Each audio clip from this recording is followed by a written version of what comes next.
All right, splendid. Here we go. Deryck, how are you, man? We are on and we are live. I'm very good, Eddie. Absolutely delighted to be here joining you today. Splendid. This is our second time. So, ladies and gentlemen, maybe watching this live or in the archive at a later date. We are currently toward the end of March 2022. It's an exciting time in the world, as usual. Deryck and I are at Checkpoint Software Technologies, attempting to keep the world safe online, I like to say. And this is our second time doing a show like this, right, Deryck? You're dialing in from Scotland today and me from New Jersey, United States. Absolutely. Sunny Scotland end of March. It's a beautiful day. Yeah, well, it's sunny New Jersey too. Yeah, everybody from New York always looks over the Hudson River at New Jersey and down their nose at us. It's all good. It's the Garden State. So well, I think everyone always looks to Scotland anyway as to what a beautiful place to be. And if you get a nice day like it is today, it's fabulous up here. Playland there, absolutely. I remember climbing Loch whatever when I was a kid in a pair of flip-flops, no less. I was one of those guys. All right, well, we're going to discuss the security report, ladies and gentlemen. I've got it on screen here, and I just want to let you know where to go to find this. We've got a dynamic version of the security report. If you can see the URL in the smaller writing there, it's go.checkpoint.com/security-report. And I might likely put it in the show notes as well as we're discussing it today. But let's hop in right to the table of contents. If you click in the top right-hand corner, and we were chatting before the show a little bit about supply chain attacks, Deryck. So I'm going to scroll through here and find some interesting news. But this is obviously an international affair, supply chain attacks. And it's something that I think, especially 2021, brought into the forefront of every major corporation's, the front of their mind. Because I think up until that point, people who weren't staying up to speed on cybersecurity attacks and knowledge just didn't know that, hey, one of my vendors can bring down my network. Yeah, absolutely. And I wasn't surprised to see quite high up front. It's talking about a 650% increase in supply chain attack. Eddie, I mean, that doesn't surprise me in the slightest. I had to manage supply chain attacks in my previous role in the NHS, and I expect in the Checkpoint community, I'll be working with some of our customers as well to, first of all, help prevent them, but we'll have to recover from them as well. It's not going away. What were you saying? That you said you helped prevent them in your previous role? Is that what you said, or you had some? When in the previous role, as you know, Eddie, in the previous role, I was the CIO for NHS in Scotland, and we had lots of organisations that joined up to become the NHS. So there's about 24 legal entities in Scotland that health was all demarcated down to these areas to provide them. And supply chain was one of our biggest risks within the NHS, and we actually got quite a severe supply chain attack. Similar to SolarWinds and similar to Kaseya, that actually managed to inject malicious code into one of our medical systems, and then the medical systems were obviously updated centrally from one of the repositories, and then we had to try and recover from that. So yeah, the job in the NHS was, first of all, trying to protect and prevent, but many times we're having to try and recover and bring systems back again. I'd love to dissect that one a little bit as far as a story and, kind of get lessons learned from it. So let me know how much you are able to divulge. So where did the supply chain attack come from originally? Like, what was the partner, the technology that got into the network from the supply chain? So I'm probably not going to tell you much more than what I said there, Eddie, other than it was one of our major suppliers. Yeah. And it was what I can tell you is, similar to most other supply chain attacks, there was an account that was compromised. So there was an account that actually hadn't been sitting there dormant for a while, hadn't been closed down, and they were able to actually get it and then get lateral movement, elevated privileges through the systems, etc. That's probably about as much as I can say, and that's what's in the public domain. Good man. Well, then let's do this then. Let's theorize. So when there are accounts that, what do you mean by when there are, and let's just talk generically now, not about the NHS. When there are accounts that are left dormant, what do you actually mean? Are you talking about an Office 365 account or an Active Directory, or is it somebody with some other technology and they just left the username and password open, they didn't close down the account, and that was what got compromised? Yeah, so in the NHS one I referred to, it was an active account that hadn't been used for a while, and it should have been closed down. What I would always say is a best practice is that any accounts that have got any link or potential link to elevated privileges or any potential lateral movement through the systems, why not set them to automatically become inactive after a small period of time. That small period could be as little as, say, 4 weeks. And then if you're doing that, if your processes are not as good as they should be, and in the NHS and Scotland, my processes weren't always 100% good. We strived for excellence, but sometimes we did miss things. Then you need to use things like the automation that can come in behind you. So in this particular example, if somebody leaves an organisation and your joiners, movers, leavers process doesn't close down all the accounts because it's not automated, you get Active Directory to actually have a look for any inactivity and actually close down. And that's the same no matter if it's sitting on-prem in an Active Directory or if you're using things like Azure Active Directory. It doesn't matter where it doesn't really matter where your identity and authentication is. Tools that you're using to do that, or they come with the, let's say if it's Microsoft, it comes with Microsoft. That's great. Like every account, if there's inactivity over 4 weeks, although I'll tease coming from America that the Europeans might take 6 weeks vacations, so you might want to time it out at 6 weeks. Americans will 2 weeks and that's it, you're out of the company. But yeah, is that native to the application, or are there tools that will literally run through your system and scan for things like, not secrets, but scan for things like openings and dormant accounts? Yeah, sure. So the identity and authentication tool sets that you're getting, so Active Directory and Azure Active Directory will let you set these things up. So you don't have to invest in expensive tool sets to do that. You can then use, if you're very good, you can use PowerShell to actually run and actually produce reports on your Active Directories, and that'll actually show you any systems that have got levels of inactivity, what the accounts are, what they're doing, etc. You can go and buy tools that you can sit on top of them, and these tools often will make things a bit easier for you, Eddie. You don't have to get into the scripting and the PowerShell levels to do things, but you can do it natively without spending any money. And to be honest, if you go and do a bit of Googling, you'll probably find things. Although it's always a health warning: if you find things and get scripts, don't just run them on your systems. Have a good look at what the scripts are and what else you're downloading, etc.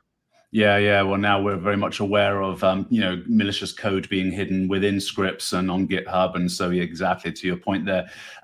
Okay, so that's interesting then, because if somebody's got an active account or an account that has a privilege but is not active, how are threat actors able to penetrate it? Because surely they still have to figure out the username and password of this, or maybe there's malicious intent by an insider. That's usually pretty rare. Would you agree? Insider threat is rarer?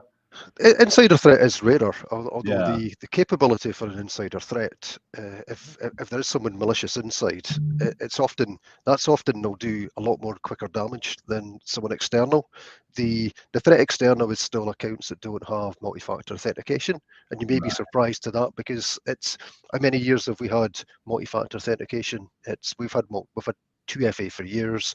I've had authenticators running on my phones for years across all my systems, accounts. It doesn't matter what it is: Hotmails, Gmails, LinkedIn, corporate accounts. It's a standard, but that should be switched on. I'm sure Colonial Pipelines would have wished they'd two-factor authentication or multi-factor authentication on their accounts when it got compromised. So, and then of course people reuse credentials as well. One thing's joining Checkpoint, the laptop I got enforces my corporate credentials. So if I try and use them elsewhere, and I've deliberately tried to use them, Eddie, to see what it does. So I've gone on a website, thought, I'm going to use my Checkpoint email, I'm going to use my Checkpoint password and see what it does. And it stops you. It just comes up and says you can't reuse corporate credentials. And it goes further than that. It actually then logs that I attempted to do it with our SOC. And somebody will get in touch to say, what are you doing? Obviously, I was doing it just to actually do a bit of research and test it. But again, you can get automation that will stop it. But a lot of this does come down to what I think is common sense and good hygiene, which you can do to stop things.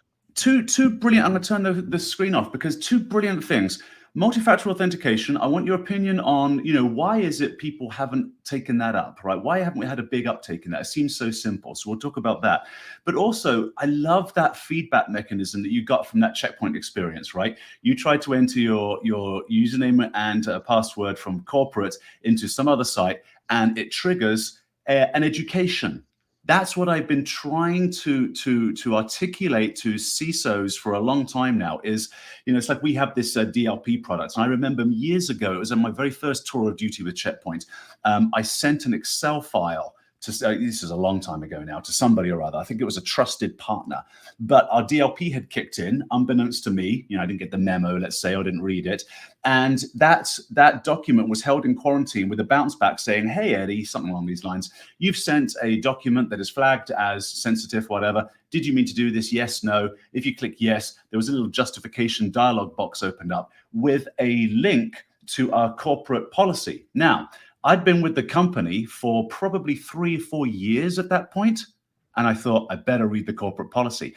Now, isn't that interesting? Watch my behavior in this, ladies and gentlemen, right? So I'm working at a security company. I likely read the policy at the very beginning, clicked I accept and moved on with my life, as everybody does, right? But you don't memorize the thing. It isn't really part of your DNA. But when I knew that Big Brother was watching, I've got an email in quarantine and this has been flagged as sensitive, I suddenly thought, okay, I better be sure. So I clicked the policy and I really went through it. That's after being with the company for 3 years.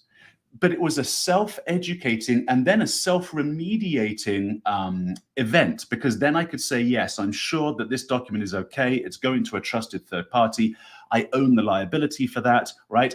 Obviously, we have to assume I'm not an insider threat. There are other technologies and tools to take care of that kind of a person, but I assume the responsibility of it. And then I clicked the button and then it just got released. So the end user was, none the wiser. Help desk didn't have 50 phone calls that day from frustrated users saying, I can't get my file out. And also the organization got a much more cyber aware hygiene kind of guy working at the organization. So that was, a similar experience, I think, for you. It triggers a phone call. Hey, what you doing? Just to remind you, obviously in your case, you were testing the systems, good for you. But if it's an employee that wasn't testing the systems and didn't know, well, now that person just got educated, which is beautiful. So that's my little anecdote for that part of the story. But let's move to multi-factor authentication, because like you, I've been using it for most of my stuff. I need to get my kids on it, mind you, now that you're saying that, for their social media. And that's important, even for things like TikTok and for Instagram, because if somebody takes over your kid's Instagram account, and posts pictures that are inappropriate, that's damaging, right? So we should have multi-factor authentication on things like your kids' TikTok account. But how much more, therefore, should we have it at companies? So what's the big reason, Deryck? I'm mystified. Why isn't every corporation and almost every citizen taking on multi-factor? It's free. There's not a good reason for it, Eddie. It is absolutely as simple as that. You will struggle to find a modern day system nowadays that it's not fairly easy to switch multi-factor authentication on. The only part that I would say is probably slightly more difficult is if you rewind back to then say, okay, well, we want to do identity and authentication properly.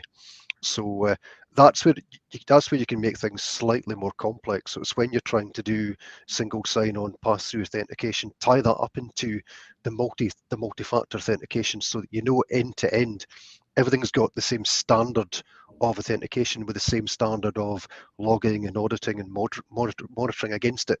That's more complex. But what I'd be saying is, okay, so there might be a small overhead in adding it on individually to systems, but if you're not in this joined up enterprise world where it's easy to add things on using Microsoft's identity services or Okta's identity services, then you can easily add it on just by using the Microsoft Authenticator, Google Authenticator, and you know what?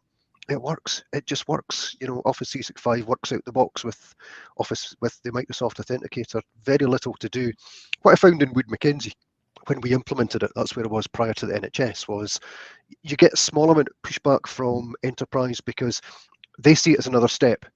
Yeah. So they do see it as another step, which is, and particularly if you implement it in a way where it's sending you, say, an email token or an SMS, and you're somewhere that you don't get the SMS through, or you're sitting in an airport and you don't get access to the email for some reason because you're in a place without Wi-Fi and not very much in the way of a 3G, 4G signal. So it's a slight overhead, but the authenticators are fantastic, and they're the way forward. But remember, of course, you got put an authenticator on your mobile device. You need to then think about, how am I protecting my mobile device, because you don't want someone to then compromise your mobile device that's got your authenticator running on it. So you need to be very careful about that. So thankfully as well, I've got all the checkpoint software on my mobile as well, so it does all the password credentials and checks everything on the mobile before the authenticator runs. That's another one, mobile, that I think I'm still, sort of shouting from the rooftops to say, hey, come on, let's pay attention to securing our mobile devices. What's it like in Europe? Are people really uptaking on mobile security, or are they kind of looking at it as a nice to have? What are people thinking?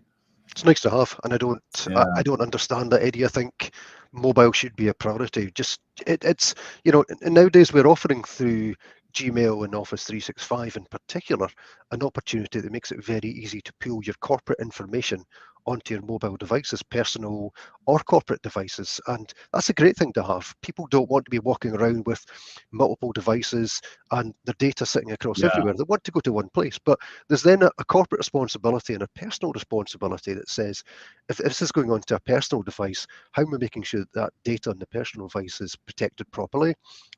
If I'm downloading an app on my personal device, it could be Android or iPhone, how do I know if that malicious app might have access to some of the corporate information? So absolutely, you need to make sure, I would suggest, that you protect the email, your corporate mobile, BYOD mobile, exactly the same as your corporate endpoint device. I don't understand why that's not really proliferated in the same way as the corporate devices. I don't think it's cost, because protecting these mobile endpoints is very, very cheap and easy.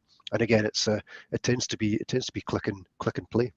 Yeah, I think that because they are personal devices, there's a barrier to people's perception that the corporation is touching my thing, right? So, whereas a lot of laptops are company issued, but as more and more companies do bring your own any device, including laptop, and give people, $200-300 every few years to buy a new Chromebook or whatever, I think people will start to get used to the fact that it's a shared device. The other part, I agree with you on the money. It's not very expensive to secure these things. I think the second thing that people's lack of attention on mobility is caused by is they're unknown, right, on mobile. In fact, we can probably look at that on our security report and get some actual statistics. I'll look at some mobility as you start chatting in a second. And while we're doing that, Eddie, just add that the connecting your mobile up to an Exchange server, we've been doing it for years. I'm not sure how many years, but many years. And I remember the first time I connected up a personal device to an on-prem Exchange server to get my email, and it actually comes up and tells you. It comes up and tells you that by connecting to that device, you're giving your provider access to wipe your entire device. So that was something that people, maybe it's a bit back to your, you started at Checkpoint, and did you read all the T's and C's when you started? Nobody does. Chances are everybody probably clicked and went, do you know what? Yes, it's okay. Quite clearly, if my device is compromised or lost, I'm giving permission to my company to wipe my entire device. That's not any different from today, protecting your mobile in the same way. In fact, I think it's actually slightly better, because all you're actually doing is you're actually saying, I'm going to give an organization access to wipe the corporate part of my device, and the rest of your device should be unaffected and untouched. So that's where my head is. Well, you bring the data. Yeah, well, and then I think that the third thing, and this is I think the largest as to why people don't want to uptake, and it's the same with the MFA on mobile devices, is the convenience factor. Because as you say, it's a tough one. I mean, I get it. People want to have just one click and they're in, right? I understand that. And because of social media and Silicon Valley's brilliance in creating a user experience that is one click and you're in, there's an expectation in the corporate world that it will be the same way. So I think to solve for that, education, but I think it has to be built into the culture and the behavior of the organization. There are hoops people jump through to come to work. One of them is getting dressed in the morning. I mean, I know that sounds silly, but you don't turn up to work in flip-flops, right? You can work at home in flip-flops. So it's like, this is my personal device. I can go to the beach in it with flip-flops, okay.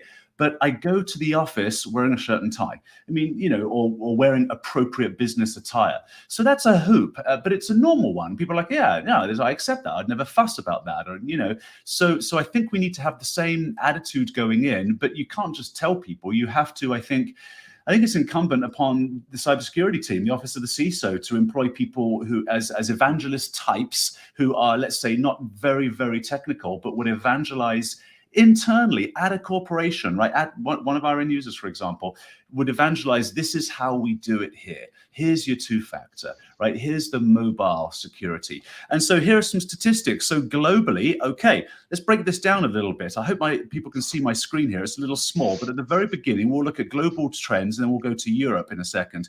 And these are trends showing the highest used method for attacking there. Now, botnets are at the very top. Ransomware is at the very bottom, and that surprises people. But what we mean by this is the most amount of attacks come through botnets. The least amount of attacks come through ransomware, but the most amount of money that is demanded from organizations and financial penalty from attacks is ransomware. So ransomware is the one that pulls in the biggest bills for people, but it's also a more sophisticated attack than botnets attacks or crypto miners. And so, cybercrime syndicates need to organize themselves to pull ransomware attacks together, which is why we see 8%. Now, mobile attacks, though, is almost double that, at 14%. So mobile phones are attacked out of the top six attack vectors. It is responsible for 14%. In Europe, Middle East, and Asia, it's responsible again 14%. And then, so reading from the top: botnets, info stealer, crypto miners, banking, mobile, and ransomware. So mobile's important enough to pay attention to. And I expect that'll increase by about 50% next year. That's my expectation on mobiles. You'll start to see mobiles becoming more and more of a threat, and that's what we've seen across the last few years, even before I joined Checkpoint. Other thing, just to add to what you said earlier, Eddie, was how refreshing it would be if some of the big providers of SaaS and social networking, etc., would actually insist when you took up an account that 2FA was enabled, i.e. you couldn't use their systems unless they're secure, because that would change the whole mindset and education around how we're doing things. So it'd be less of something that people would think about deriving from a corporate world, and it'd be more, this is how you actually interact digitally. This is the standard that people should be doing at a minimum. And I guess there probably wouldn't be any of the big organizations watching this, but how refreshing it would be for them to say, do you know what? No, you take up a new account on Facebook and you can't switch it off. It's two-factor authentication. Yeah, it would be a dream for us cyber people. The reality for a Facebook of this world is they would fear that a competitor would come and eat their lunch because they've just made their users jump through a couple of hoops. Facebook's the dominant player, mind you, so it would be tough. It would be lovely, wouldn't it, if somebody took the higher path and did that? But I think the almighty dollar, stops people from security second. And this is my advice to organizations that have, obviously most organizations have CISOs, but that want to take their cyber seriously, is the CISO and the CEO need to go toe to toe. It's like, I get it. Business is going to be first. Not at a company like Checkpoint, when we go security first and business second, and we proved it, right? We've proved very well that you can have a prevention. I use us, Deryck, whenever I'm talking to people about prevention versus detection, right? We are obviously a prevention first company. We drink our own Kool-Aid. And so the main argument, I feel, against prevention is, of course, the whole narrative on what we do with false positives. There's going to be a false positive. It's going to slow my business down to a crawl. It's going to be terrible. I'm not doing this. I'm going to do detection only. It's like, well, if it were true that false positives would slow your business down to a crawl and that you'll experience all of these false positives, then Checkpoint Software wouldn't be the 900-pound gorilla in our space. Right, we've been around 25 years. We started the network security industry, and they're in 88 countries today. With top line revenues as a publicly traded company of over $2 billion. So, it is possible. And what I always say to people is, it's not that we don't experience false positives. We do, and mildly regularly, whatever mildly regularly is, I don't know, once or twice a month. But we never experience, or rarely experience, the same false positive twice. And we minimize the impact, the business impact to that false positive. I would rather deal with that than let the threat actors in and then try to minimize the impact of malicious actors within your organization who could very quickly encrypt and steal and hurt your organization. So that's the philosophy. But we've been debating that one since the beginning of the industry, I think. Yeah, no, absolutely. Anybody that's worked in the industry that's had to try and recover from any sort of incident, where it might be ransomware or it might just be a small amount of data loss, then it's the cost to do that is just, first of all, it doesn't take a few weeks. It always goes on for months and months and months, normally 18 months, into a few years, because what you end up having to do as well, Eddie, is that forces the narrative around from the board in particular to say, okay, so where potentially have we got any other weaknesses? What else should we be looking to shore up? So what they tend to do is they tend to then build a program around security at the same time as they're actually recovering from the incident. And the cost of doing that is substantially more times than it would be to actually try and implement proper security right at the start. The one thing I found reassuring on that when I was in the NHS, Eddie, that the narrative was changing slightly because of COVID. The way we were having to react and do things so quickly over COVID was that we weren't getting time to try and work out what we did with security at the end, because we're having to try and implement things in 6-8 week sprints. So the security actually became security done in an agile fashion right throughout the whole program. So it started off with the business case, and we looked at how we were doing security, how we were implementing it. So that was on things like contact tracing applications we were building, or it was on vaccine passports. So we were actually looking at the security right at the start, and then we were actually implementing security in an agile fashion all the way through. And that worked out, first of all, the right way of doing things, to do it upfront by design, but it also meant it was a much quicker and cost-effective way of doing it as well, which at the end of the day, all boards and stakeholders are looking to do. And if you can sell that argument, do it right and do it upfront, and it'll be so much cheaper, more cost-efficient, effective, allow you to actually bring all that information and data together. That's a powerful narrative, rather than we think we're okay, but if we get hit, then we've got a huge multi-million-pound bill to try and come along at the other end. It's not where you want to be. Well, and this is, I think, probably one of our motivations for acquiring the company Spectral a few months ago, because, the whole big shift left, DevSecOps, and making sure you've got security on the go. Do it reminds me of a conversation I had yesterday. I don't know if you've heard of these BISO roles in Europe yet, but the Business Information Security Officer. So not a CISO, but a BISO. And I was chatting with a friend of mine yesterday. Shout out to Brittany Oppenheimer. She's the BISO over at Cardinal Health, which is I think it's a Fortune 50 global company. And so they have these BISOs now, Deryck, so Business Information Security Officers. And really the role is this. The role is, it's many things, but one of the things I didn't realize it was, that Brittany explained to me yesterday, is how can we take security and use security as a business enabler? Now, she explained it at a previous life. She was at AMC Theatres. So AMC is a big theatre company, right? You go and you sit down and watch your movies, right? So she was the CISO over at AMC Theatre prior to this. And so AMC, what they wanted to do is they wanted to create a seamless experience for their customers. You can join the AMC club and go to like 10 movies a week, something like that, right? So you get an app and you're part of the club. And so then the person downloads their ticket from the app, and then they go to the person where you'd normally buy a ticket from, and you scan that ticket, and then you go through the experience. Well, what was interesting is, as a CISO, she was able to say, well, look, actually, we can give your customers, she's talking to the sales and marketing team at AMC Theatre, we can give your customers a better experience than that, because you're saying it's all in the app. Why are they even going to the ticket person to scan some QR code or whatever it is to get in the door? Surely we can authenticate, people going in through the door without having them being scanned by setting up these little, and she set up the system. So all of a sudden, security became a business enabler. It became something that helped the customer journey at AMC. In other words, get more revenue. So that, to me, is, I think, where we need to go in the security industry now, is we're going to start to say, okay, security first, and yet at the same time, how can security enhance the business experience for people, right? I totally agree with that. For the last 6 years, that's exactly what I've been talking about. It's an enabler, but I did a presentation 2 weeks ago, and it was talking about security as a method of business acceleration. So accelerating change, accelerating transformation, accelerating growth, shareholder value, and that's exactly what security has come. It's moved from the world of perimeters and blocking and saying no and making it difficult. It's moved to that world of saying you get the expertise involved right at the time where you're doing concepts, business cases, where you're trying to work out where you're taking the business, and then it should sit there and it should enable you to do things much quicker and much more secure and safer. And as I said earlier, if you do that right up front at the right point, then your user journey is going to be much better, and you're going to be doing it in a much more cost-effective way. Absolutely. Yeah, exactly. Okay, I think our industry is maturing. It's time for these kinds of conversations.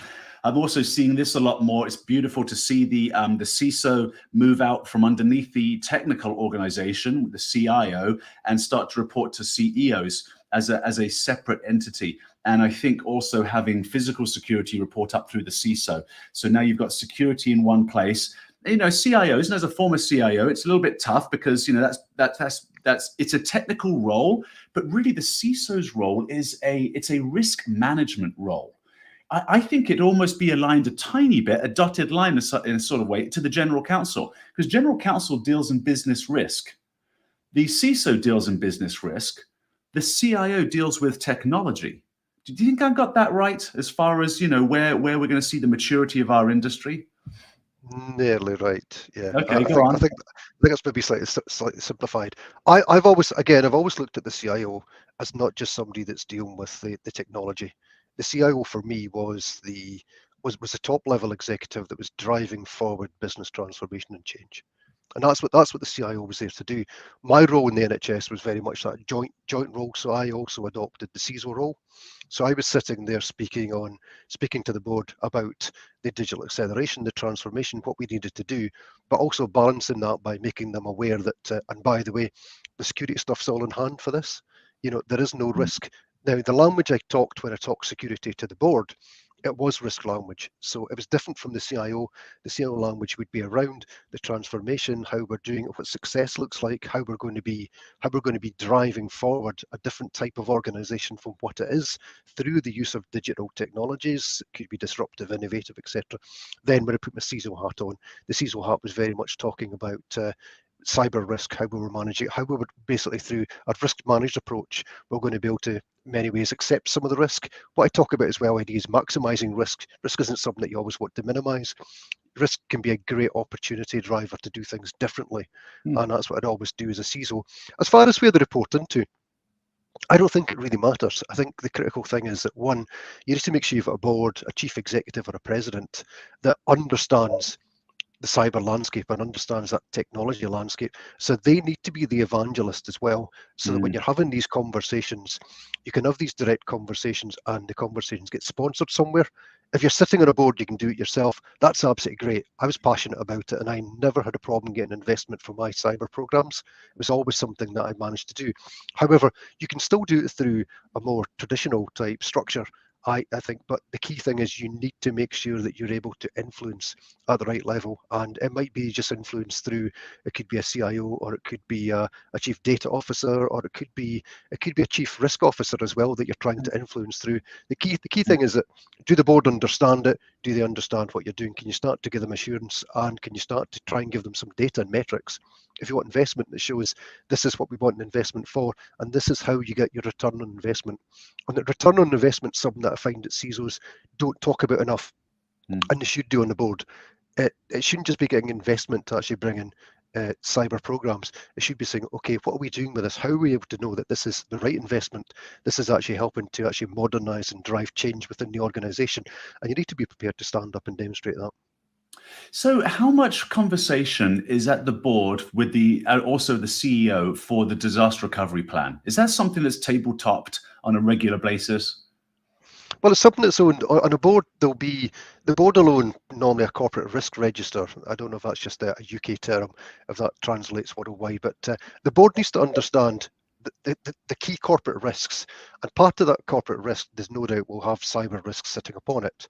And part of the cyber risk mitigation response will be understanding what they do around things like disaster recovery, etc., and how we're actually able to actually manage forward in the event that we've got something. So I expect that the chief executive or the chair of a board or a president will get a level of assurance as to where we are around issues connecting with the resilience of having an issue or having an event, but without necessarily being involved in that. When I was at the previous organisation to the NHS, it was through the parent company's risk group that we did our exercises looking at disaster recovery. So it was reported up through that channel, then it reported up into the overall group board. And so at the risk level, they fully understood what we were doing, because that's where they were doing the audits and having a look at how we were recovering and where we were. And then the board was asking these standard board questions around the risk and have you covered this? What does this actually mean? What does this actually mean in real terms? So I think it's the board being able to actually have a conversation at a level that gives them a level of assurance, but there needs to be that structure underneath.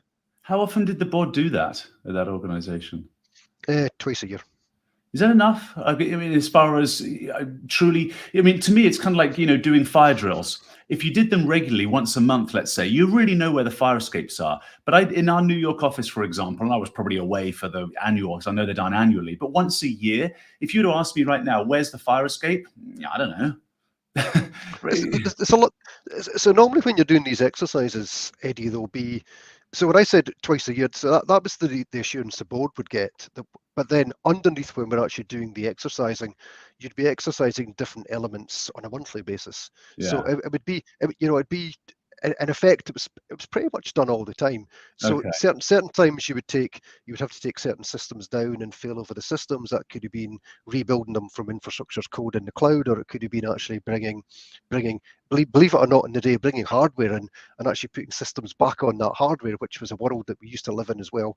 So It could have been through that, or it could have just been small exercises to do with failing over Active Directories, domain controllers, or doing SQL failovers, etc. So there was different levels, but it's still all fed up to the overall report that would actually show the level of cyber risk, which was exactly what the important thing was. Right. Beautiful. Okay, man. Well, I think we should wrap right there. That's wonderful. So stay right there as I bail out. Good stuff. If anybody's watching this in the archive, you can reach us. I'm easy to find. So Edwin-Eddie Doyle, Manhattan, boom, in LinkedIn. I'm the first one that comes up. What about you, Deryck? Where can people find you? Eddie, I don't mind saying it, I'm absolutely unique. When you look at the spelling on there, you'll only find one of me. If you go Googling, you'll find my LinkedIn, and it's pretty easy to find me from there. So that's the great thing with having this really strange first name that my mum and dad gave me, that I believe is from Holland, the Netherlands, and Mitchelson as well. So easy to find. Well, and my first name Edwin, which is Welsh, and I've not got a drop of Welsh blood in me. And my last name Doyle, I've probably got some Irish, but I'm French mother. And so for having a silly name as a kid is now very beneficial. So thank you so much, Deryck. We'll get you back maybe later in the year or next year. This was really cool. Much appreciated, ladies and gentlemen. Be safe online.